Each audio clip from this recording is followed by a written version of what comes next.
বন্ধুরা, আমরা যারা গরু পালন করি, গরুর ফার্ম আছে যাদের, তারা কিন্তু এই গোবরটাকে আমরা ফেলে দেই।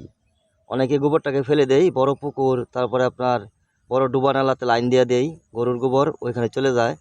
আমরা কিন্তু এটারে কোনো মূল্য দিই না, কিন্তু এটার কিন্তু প্রচুর দাম আছে। বর্তমান বাজারে গোবরের প্রচুর দাম।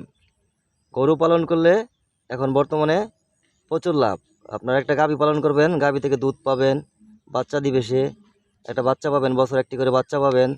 আবার যে গোবরটা আছে, এই গোবরটা কিন্তু আমরা ফেলে দেই অনেক সময় পানি দেয়া, একদম মনে করেন যে নদীতে অথবা খালে অথবা বিলে ফেলে দেই। এটা আপনারা করবেন না, কারণ এখন এই গোবরটাই কিন্তু বাজারে জৈব সার হিসেবে বিক্রি হয়।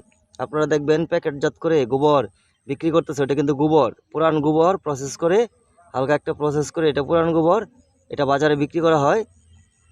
আমি নিজেও এটা অনেক সময় কিনছি বাজার থেকে জৈব সার হিসেবে। পরে দেখি এটা একটা গোবর, গোবর ছাই আর আনুষঙ্গিক আরও কিছু মিশিয়ে এটাকে প্রসেস করে আপনার জৈব সার বানায়।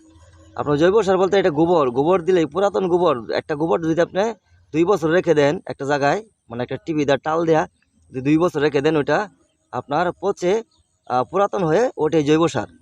আপনার জৈব সার বাজার থেকে কিনতে হবে না। এই গোবর কিন্তু প্রচুর উপকার যে কোনো গাছের। আপনার 1 বছর দিলে 3 বছর 4 বছর পর্যন্ত এই আপনার গোবরে কাজ করে।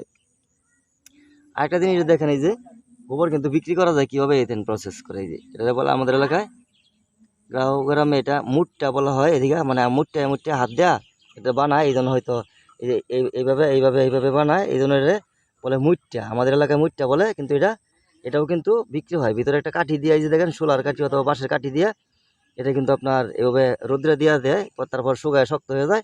এটাও বাজারে বিক্রি হয়। সার না কিনে, হ্যাঁ, আপনার সার না কিনে যদি গোবর কিনেন, এই গোবর একবার যদি জমিতে দেন তাহলে 2 বছর 3 বছর পর্যন্ত কাজ করে। আগে কিন্তু জমিতে মানুষের সার কীটনাশক কম দিত, সারও কম দিত।